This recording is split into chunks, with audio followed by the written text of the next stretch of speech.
That's a 1.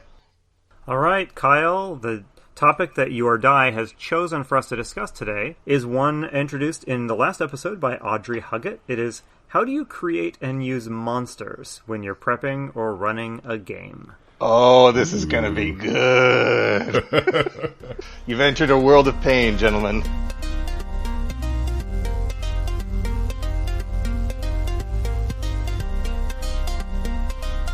Hello and welcome to Roll for Topic, a roundtable discussion about running role-playing games. Each episode, our guest rolls on our table of topics and we discuss the result. My name is Chris Salzman. And I'm Andy Rao. And this week, we are joined yet again by Kyle Latino.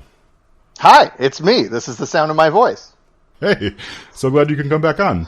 Yeah, you are our first returning guest of the podcast, so we'll pause here so everybody can jump back and listen to that episode first before they listen to this one. Get totally caught up. But yeah, I'm really excited that you can come back on. And I guess what I'd like to do is, can you tell us a little bit about what you've been doing gaming-wise since we talked to you last couple months ago? Oh my goodness, actually so much, and a lot of it in the last couple of weeks. So I am spending the summer in between semesters of grad school back in my hometown of Indianapolis, and I have met several wonderful folks. Recently, there's this meetup called ABC RPG on the north side of Indianapolis. Ooh, fun. Yeah, and I met some great folks, and it's an acronym that stands for Always Be Creating RPGs, and it was a networking event for podcasters and fans and people who are like hacking and making their own modules and stuff like that. So it was like a niche of a niche of a niche of a niche, but there was still like a dozen and a half folks there. Like it was pretty well attended. So yeah, I was hanging out with some of those folks playing Dread recently, and I loved that. That was fantastic. I've long wanted to play it, and so that's finally gotten marked off the list. I also played in a game of Vanguard, which is more of a storytelling game. There are like set resolution mechanics, but there's a lot more negotiation that has to occur for it. And the way that we played it, you take turns being what's called the Norn, which means the narrator, the GM, and you just kind of swap off each chapter, and there are like 7 chapters. It's a highly structured storytelling game.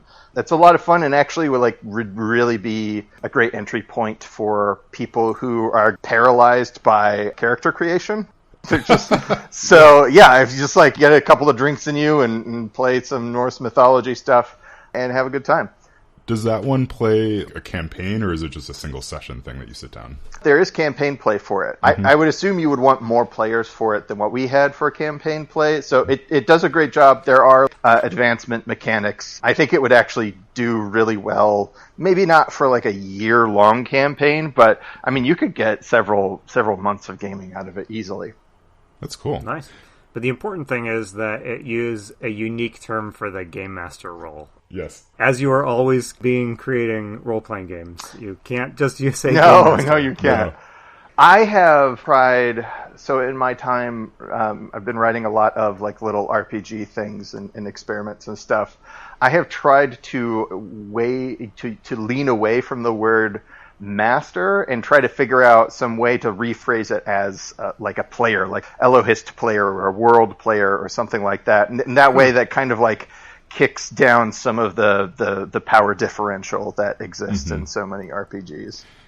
Yeah, I think that's definitely a trend, at least that I'm feeling in my games, is I want a lot less control over everything and being this godlike figure. Yeah. Much more like we're participating together. Yeah, so I've actually been looking a little bit at some of your RPG projects that you've been putting up as the Fantasy Fun Council. And so one of them is the Misremembered Monsters for 5th edition D&D. Yeah. Which I feel like ties really well into our topic for the day. That is for a game jam that somebody came up with on itch.io. I think it's running until the end of the month, so there's still a couple of days to squirt something right into that jam. And that's the phrase. That's what we want to say, right? Lovely yeah.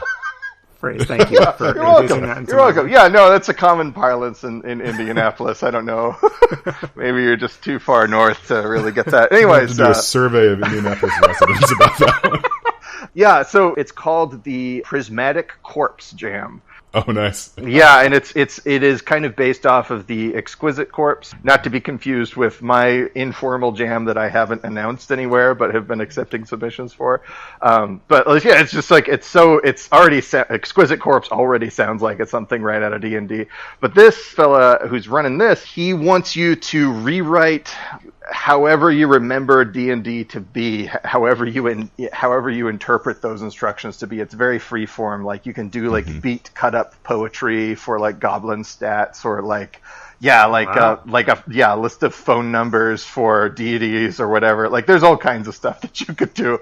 Yeah, it's supposed to be like trippy and almost like ungameable. So I had been enjoying making these little like trifold pamphlets recently. So I decided to do 1d6 misremembered monsters, which is basically just a bunch of lousy puns about famous iconic D&D monsters, but with actually like runnable 5th edition stats, just because, and let me tell you, 5th edition stats just takes all the fun out of everything for me.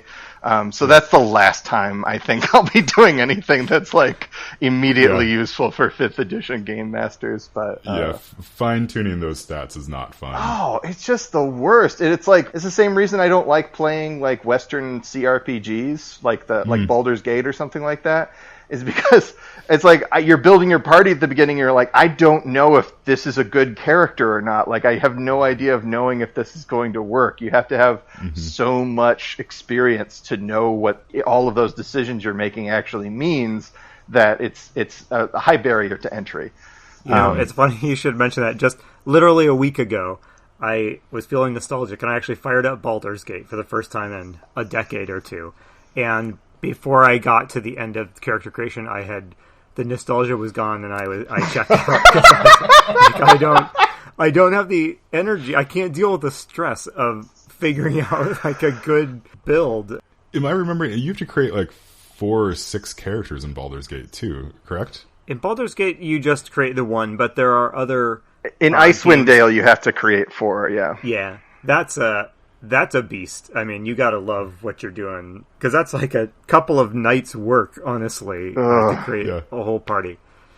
In theory, it's really satisfying when you have them all created, but I'm sitting here being like, I'm not very sad that I missed that, but then also remembering that I would spend literal nights putting together Magic the Gathering decks, so it's not like I have the high ground here. And we haven't even talked about the biggest time sink, which is coming up with names for your characters. Oh, right.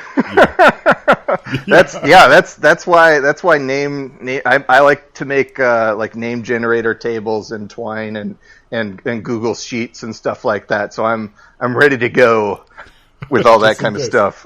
and in those games, even that was fraught with peril, picking names, because if you didn't know if it was going to be case sensitive or not, you could enter your character name in a way that looked stupid every time it appeared in the game, like if it was all caps or something like that. I've had experience with this, I guess. So. Yeah, you can show yourself as a casual. And then do you really want to restart after you just spent a whole evening kind of typing in all your dumb characters? Oh man, this is a great segue into talking about creating monsters. Rule number 1 is if you're into creating monsters, don't play D&D. Play something else.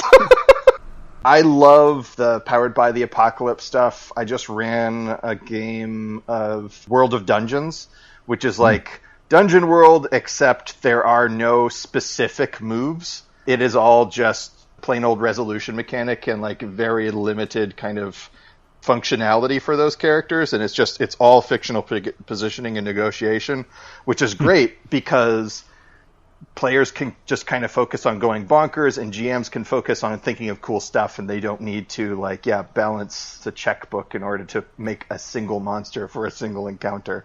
So Kyle, I have a question. So you mentioned not liking making monsters for 5th edition. Do you ever just take existing monsters and reskin them and keep the stats? If I'm doing 5th edition, that's exclusively what I do. Because 5th edition is like really into at least the appearance of balance. And by that, it means that your party is not running into monsters that are too difficult for them to overcome with their stats.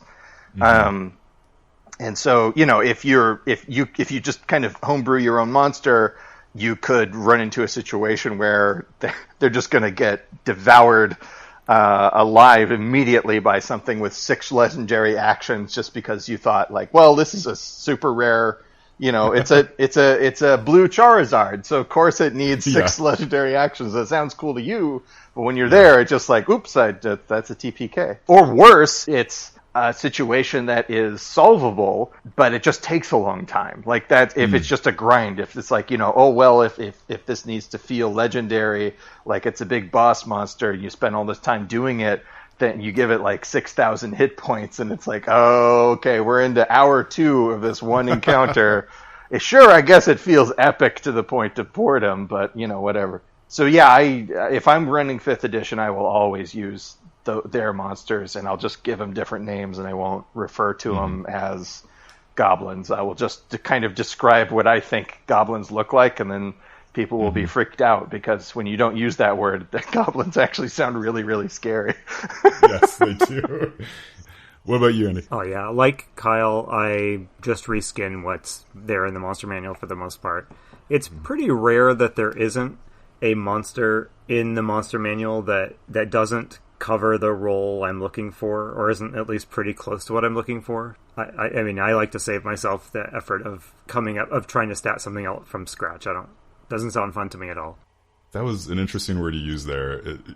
Having a monster fill a role that you need. I guess tell me more about that. So you're looking to the monster is almost like its hopes and dreams are secondary to what you need. Right. No, that's a good question. I was using the word role in sort of the MMO sense of the word, and this was crystallized in tabletop form a bit in 4th edition Dungeons and Dragons, which assigned creatures roles like, I don't remember the exact terms, but it's like skirmisher, striker, defender, brute, striker, When I think about what a monster is going to do in a fight, I try to think of what sort of MMO-ish space it's going to fill in its group. So is it a tough, lots of hit points brute that, is going to be sort of the foot soldier? Is it going to be the hang back and pelt the party from the sidelines? Is it going to be a wizard type thing controlling from the rear? Whether I specifically say, oh yes, this is the skirmisher monster, or I don't, I at least try to imagine what its role will be, because it informs kind of how I use that monster. And it also reminds me what they're best at. Oh. So, is that something that you guys think about consciously? Yeah, absolutely.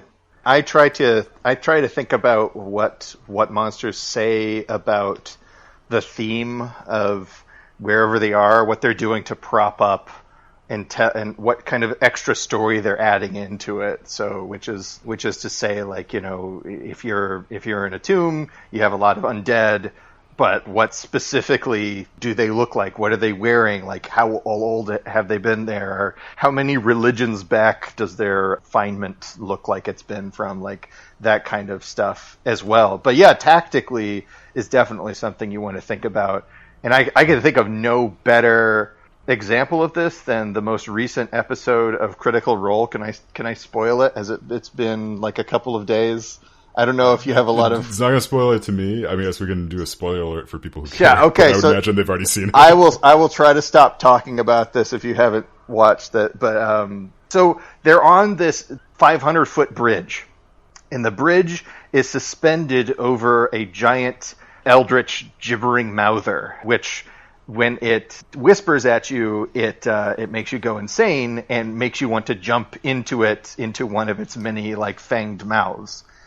And above them was this thing called a roper, which has it looks like a stalactite, except sometimes it comes alive and it has like these extending tentacles. So there were basically only 2 monsters and a big bridge, but because every time they made noise on this bridge, the monster below them, the mouther, would make them go crazy, and when they stayed put too long, the roper would attack them from above with extending tendrils. It was like a really fascinating tactical problem that they had to overcome, that by themselves, neither one of those things, like if you run into a gibbering mouther, you just shoot some arrows at it and it's dead, right? If you run into a stalactite, it's alive, you hit it with a hammer and it's dead. But you add that with the physical challenge of the bridge, and in combination, you get this beautiful orchestra of horror that only monsters can provide for you.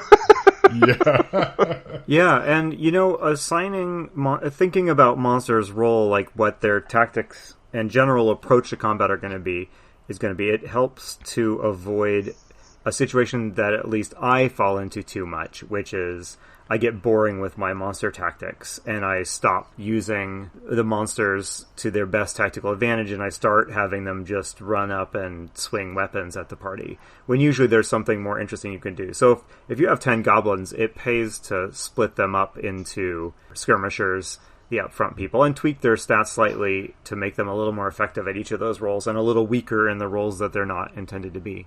For me, it keeps me from getting too boring with monster tactics. I'm playing Horde of the Dragon Queen with my 5th edition group, and we're starting, I think they're at level 6, but we're starting just from the beginning of it, which is really designed for level 1 characters.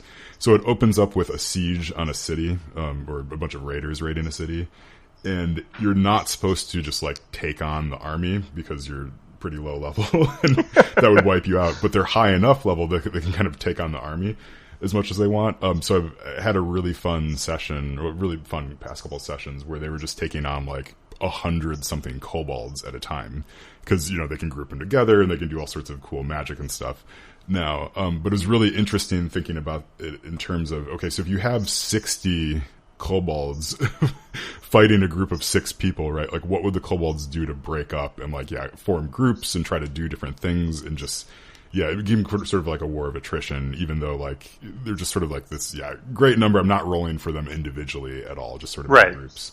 It was a pretty fun challenge from the GM perspective to do, and it was really fun too because I got them to use up all their spells and stuff, and now they're gonna have to face the big bad guy. Do you guys have a favorite monster? This is just a personal anecdote question. What is a monster that you have had just an enormous amount of fun as a GM introducing into a game? Chris, why don't we start with you? Dragon. Yeah. And so what made it so fun? I think so, at least in D&D, right, where I had the dragon introduced, they're designed to be intelligent and savvy, and they have goals and desires of their own, right? So you introduce a dragon, everybody's afraid of it, just naturally because it's a dragon at the table. So it was a lot of fun to kind of just play around with that, and just to really needle the players with what the dragon could get out of them, just with their little phrasings and things like that. But yeah, so I enjoyed that from a GM perspective, just getting to play that, because it felt like one of the first creatures I got to run that had intelligence. That's great. Kyle, what about you? I had the All Shark, which is a monster that I came up with. It was a giant shark that got bigger the closer it gets to its prey. And inside of it is a pocket dimension of digestion. And Chris ran from All Shark. I really enjoy a sincere power differential occasionally, just because it makes the world feel more exciting and perilous if you see something you're obviously not going to be able to overcome. And I think they lost a pet ferret and a donkey. They just abandoned ship. They abandoned their raft and swam to shore with some good rolls, but they lost their animal companions, so they've sworn to go back and and save them at some point. But that's probably been a year since we ran that game. What about you, Andy? There's so many good examples. I can think of a couple really good dragon encounters, like you say, Chris, in my years of GMing that were tremendously fun.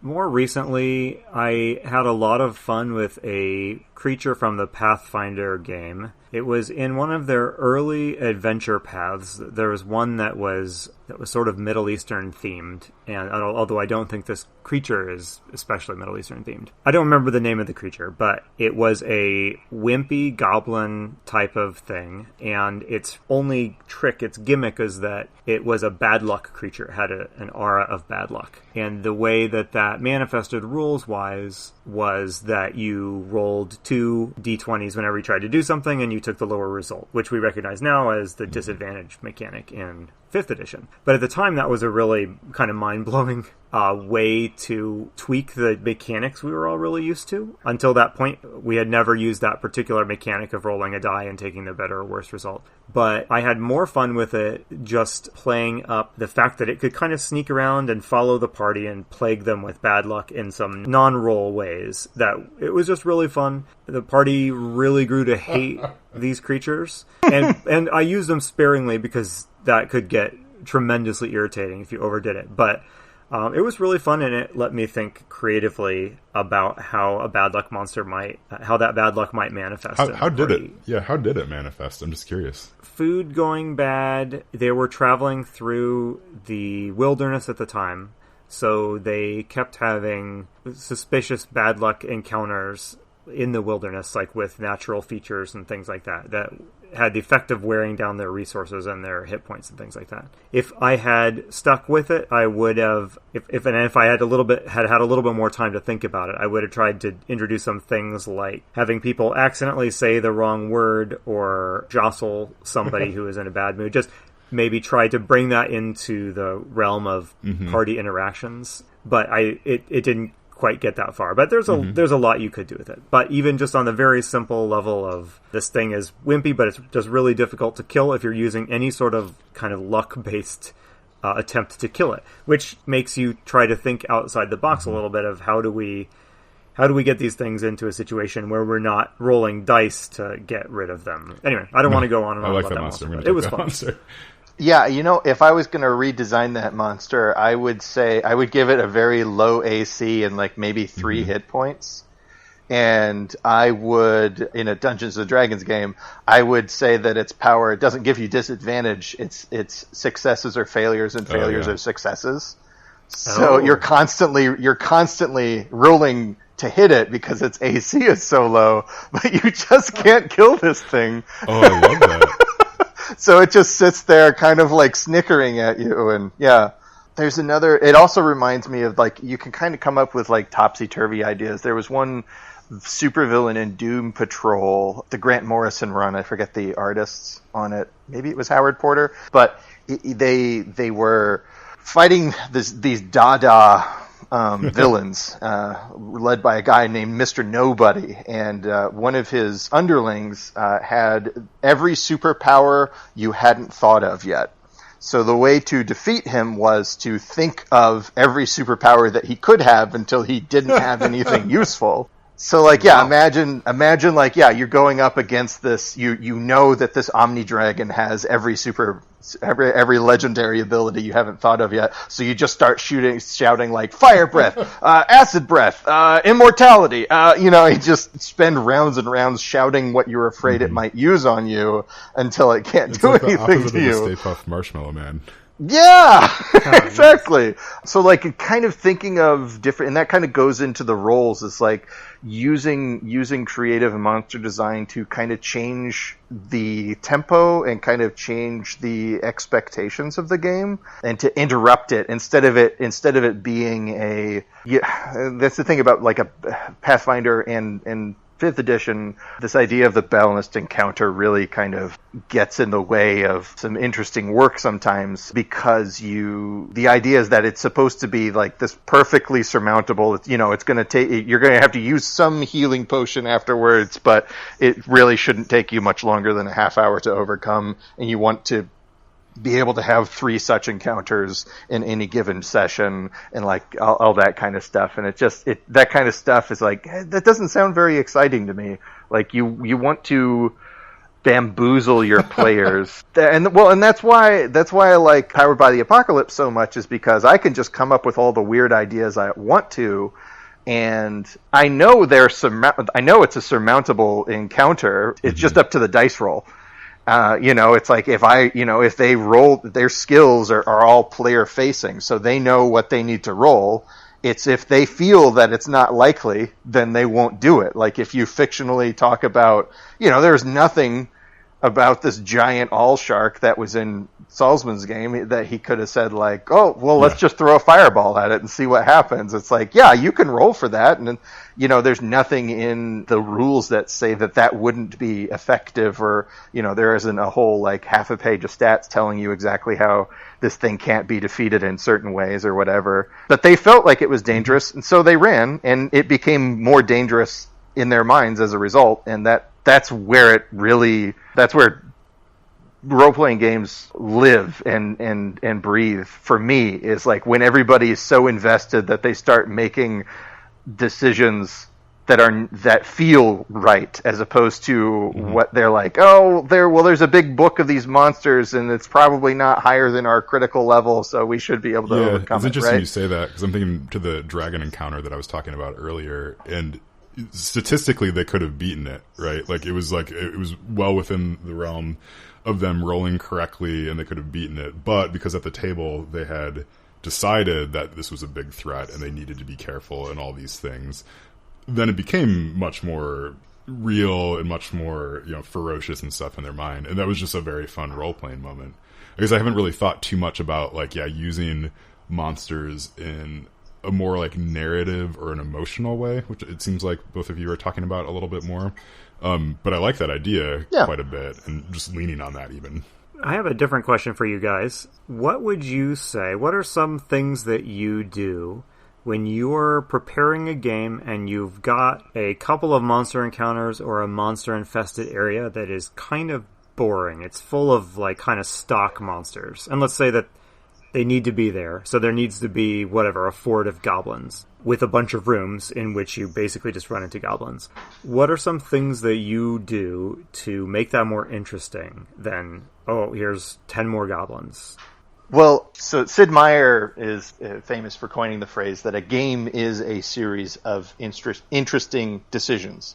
So, yeah, if all of 20 goblins charge head on, then you just start rolling into the fray. That's not very interesting. There's a great YouTube channel called Game Maker's Toolkit, and it's about video games. There's a wonderful episode on Doom, the original Doom game design, and the kind of seminal first-person shooter game. It was about how each different kind of monster in that game requires you to move in a different way in order to overcome it without dying. And any one of those isn't that interesting, but it's a combination of those things that makes you have to do this kind of rapid, dance with this kind of weird tango with a Gatling gun. And that's what makes it interesting. So yeah, you say goblins. Goblins are great because you immediately think, okay, well, they're tricksy and kind of bonkers, and they don't mind self-harm, and they can make things that are clever and explode,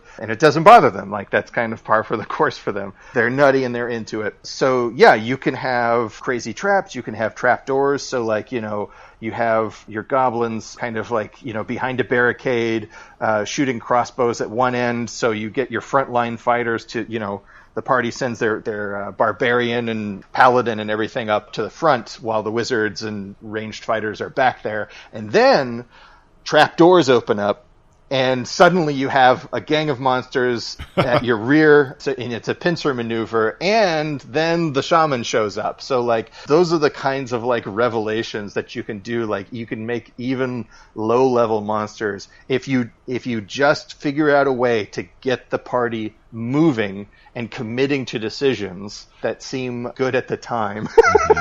And then you're and then here's the twist that I want you to think about. And then also, how great would that be if they send the rogue in first, and he spots a trap door, and he sees the barricades, and he comes back and he says, this is a trap. They come up with a different plan, and they feel like they have overcome something that was interesting. And even if it makes that encounter go by in 10 minutes and they wipe them all out immediately, that still makes them feel rewarded for being clever players, which is how they ought to be rewarded in those kinds of situations. Would you ever introduce that trapdoor after the encounter had started? Right. So if you had started the encounter, this encounter is going it's kind of boring or it's going too quickly, let's just introduce a trapdoor? Or would you feel like that is not fair and that's something that you would have had to have like the quantum trapdoor? Yes. That like it was it's you never checked for traps, so you didn't it could have been there all along. So I'll just say, I mean, I think so, but also like I mean, this is why I like running my own material, is like I would never make something that was that boring. I would make something that is like boring in a different way, because it's impossible to make, excellent stuff all the time. Yeah. But I would never make something that is boring in that specific way, because that's the easiest kind of boring to avoid, is 20 goblins in a room with 2 entrances. It's But you see that kind of stuff in official modules all the time. Yeah, I've been playing around with introducing, much like the Critical Role example you were talking about, like introducing verticality to encounters, right? So having stuff above you and below you, right? In addition to on the plane that you your players are on. So like that really helps, and then also having some sort of time pressure, external time pressure that they're trying to get through, have been really useful in sort of aiding them moving forward and making decisions and feeling like it's meaningful that they're making decisions. Yeah, it's been great. And then also, too, as the GM, it just gives you a lot of tools to sort of keep things moving. It's like, hey, there's a clock counting down. We have to have to do this stuff, otherwise the townspeople are going to die. Yeah, or you walk into the goblin arena, and as soon as the door slams shut behind you, this giant Rube Goldberg device goes off that's clearly going to flood the arena with acid or something like that if you're not fast enough. It's like that kind of stuff where you're just like, okay, if we don't interrupt this device or solve this situation quickly, like we know now the stakes are more interesting than if we don't reduce their hit points before they reduce our hit points, we lose. It suddenly, like, things feel like, Rube Goldberg machine? What does that mean? Wait, hold on. Yeah. Like, nothing's prepared you for that. And maybe it's that kind of ticking clock, that kind of urgency goes a long way to spicing up some mediocre encounter design. Have either of you ever had a monster end up becoming a beloved NPC? Yeah! Go ahead, though. I've been talking too much. Go ahead. Oh, that's a good question. I guess once I had a rival adventuring party that were not exactly monsters, but that were making their way through the same region that the PCs were in, and occasionally would get to like a dungeon first. That was pretty fun. That's different than monsters, I guess, exactly, because those were full-blown NPCs with motives that I was tracking. But that was pretty fun. But they could have attacked them if they wanted to. Yeah, if you haven't done that, I highly urge any GM to put a rival adventuring party in your next D&D campaign and just see what happens. It can be really fun. Kyle, you were very enthusiastic. Yeah, so in my dungeon Temple of the God Hunter, that Chris, you played in that one with Jason and Blake? Oh, yeah. That was fun. There were 2 beloved monsters in that one. I don't know how much you remember that from that, but there was immediately you wake up in this prison, and in the next cell over is basically this mimic, this talking carnivorous, treasure chest. And he says, hey, if you help, get me out of here, I'll help you escape, and, and immediately, because it's a monster, people are like, wait, I don't know. Even though, like, they're in exactly the same situation. They just happen to get free first. And what I did is I put in my notes, there's a random roll where the monster is totally on the level. He will help you as much as he can get out of the temple. But there's a roll whether he's going to set off the booby trap to steal the big great like holy crystal at the end, because that's what he got caught trying to do in the first place. So there's a roll whether he's learned his lesson and he's out of there with you guys, or if he's going to cause problems and kind of like summon the Uber boss at the end of the dungeon. And I've run that dungeon 3 times, and twice nobody let him out. But the most recent time I did, somebody did let him out, and it was so much fun. And actually, that person, their player character, died in the middle of the dungeon, so they just took over stats for this mimic who was making the rest of his way out. Amazing. And like he totally just got into it.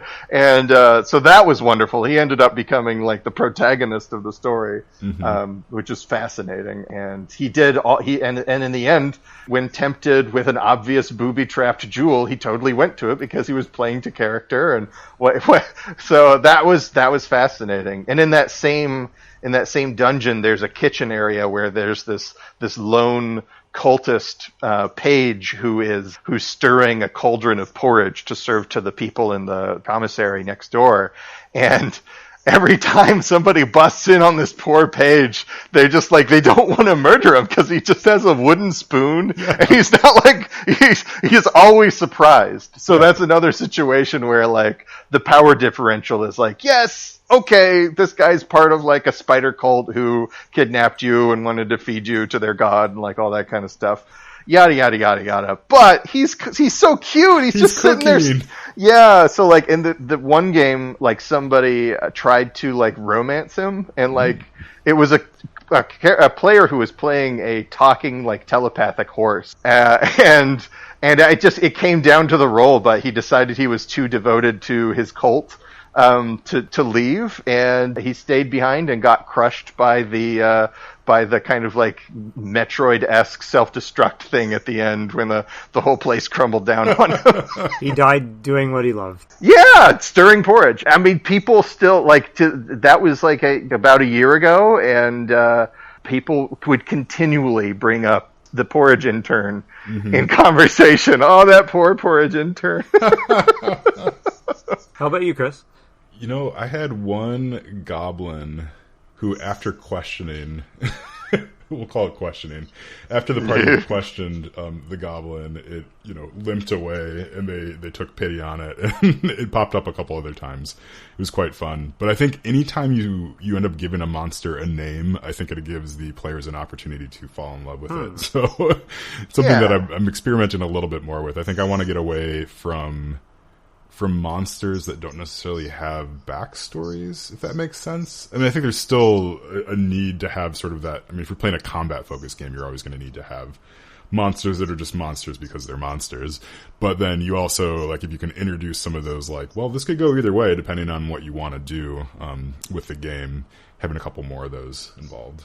Yeah, and also, like, I think one of the best things you can do to make a memorable monster is give, like, when you're designing how they look and how they feel and what they can do, make it as scary as you can possibly think. And then when you're actually playing them, just kind of like do a Griffin McElroy and have them talk like a regular person. Yes. And that kind of dichotomy, that kind of juxtaposition is going to be enough to be like, oh, there's a lot going on with this guy. He's got his whole thing. We're just showing up in the middle of his story. Yeah, he's got to get groceries sometime. Yeah. So I have a question about a very specific kind of monster. How do you design a fun boss fight? And I realize that boss fights work differently in tabletop RPGs than they do in a Metroid video game. But so let's say you've got some sort of a big bad guy, the leader, the head cultist, the evil wizard. At some point, it's everybody wants to fight the boss. So how do you make that fun? Yeah, I usually start by designing the environment to make sure that it can provide everybody sort of the opportunity to do their thing well, but then also not allow them to do it so well that the combat is done in the first round. Yeah. Right. So yeah, give it some, give everything a little bit of distance so you can see the big bad from far away, but also give them some pillars to hide behind and stuff like that. So there's that, but then I'll also add in sort of secondary monsters and stuff, and secondary sort of goals of those monsters in there as well, so you can sort of start to pick off some of the players and things like that. Because I don't know if there's a great way to design a just pure like one monster on the party, like 1v6 or whatever. I think you need a couple other things in there just to keep things distracted and going on. Yeah, I would answer the question much the same way. The biggest problem you want to avoid is a situation that I have seen in more than one game where the party just swarms this powerful but singular boss creature, and just, you know, a party of 6 people with their firepower focused on you is going to wear you down unless you are truly insanely overpowered. Mm-hmm. And so, throwing in, like, you know, minion creatures, other stuff going on in the room is a good idea. I've found that video game bosses can provide some ideas. Like, so some of the minion stuff, video game bosses use minions a ton to keep you from just being able to stand behind a pillar and snipe at the boss.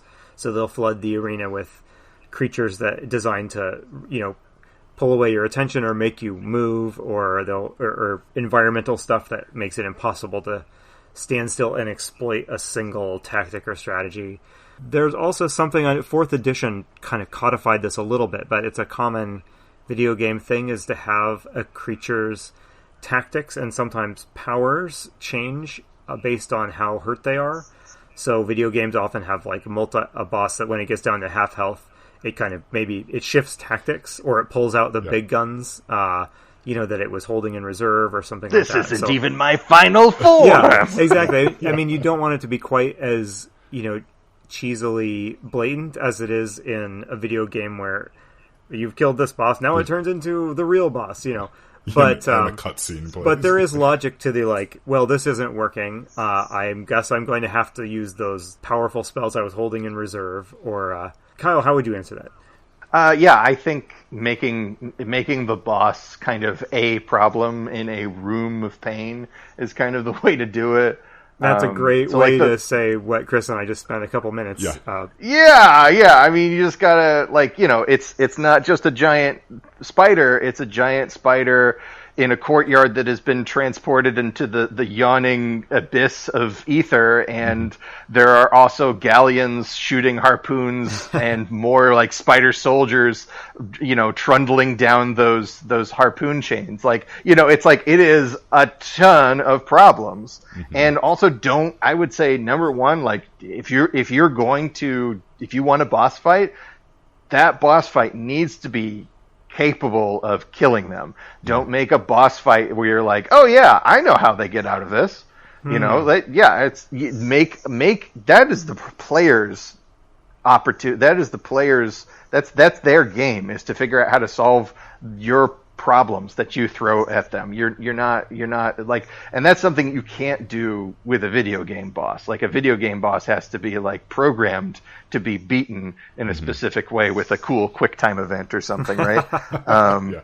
And these bosses, it's like, no, you can just create like this room of pain, and you're like, okay, that seems appropriately hard enough, and if they die, they die.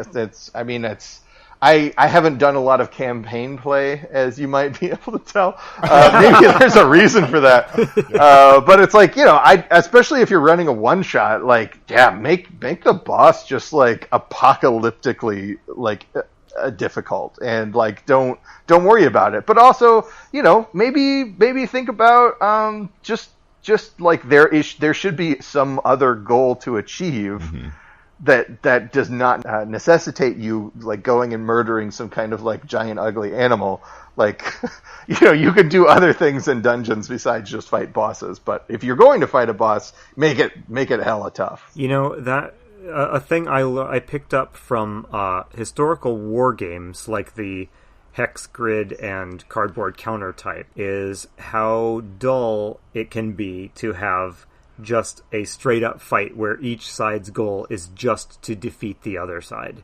But a dull encounter like that suddenly becomes really interesting when both sides have slightly different goals that they're pursuing. One side, it could be something just really simple, like, we've just got to get across this room in a certain amount of time. Or it could be it could be an array of tasks or challenges, but just giving both the players and the boss something besides kill as their primary goal, I think, can make a big difference. Yeah, or if the boss's goal is to kill and the party needs to stop the ritual or escape with the secret plans, or Right. there can be lots of other things that you can do besides that, and that will still be interesting problems to solve for both the boss and you run the GM running the boss and also the players to go like, okay, well, just straight up slugfest with more HP actually is going to be more boring than even that room full of 20 goblins, I think. Yeah. Because at least goblins give you an excuse for a funny voice. Yeah. All right, well, we should wrap things up. We've been going on for a little bit. This was an excellent topic. Might have to just put it back on the table. Yeah. At some point. Can I have one more piece of advice? Oh, yeah, go for it. Old paintings. Just look at old paintings. Just go and look at. Just go on Pinterest and type in creepy paintings. And I am not going to type that into Google. Yeah. Do it. No, it's great. It's wonderful. You find some. Go look at Geiger or Goya or whatever, and just try to get something that kind of gives you the Ghiblies, and then figure out like how do you get that same kind of feeling into a monster. Like those kinds of visuals are where I go to, but I'm a visual thinker. So like if you're just stuck, just find something that's evocative to look at in the first place, and then just use that as a springboard. I did a whole dungeon that was all the monsters in it were based off of the crazy demons in Michelangelo's The Temptation of St. Anthony.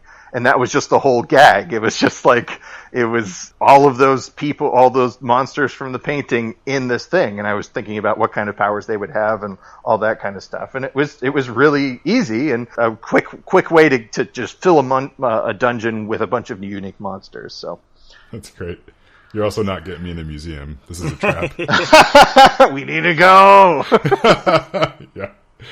No, that's really good. Yeah, I like that. I mean, you might as well use that art for something.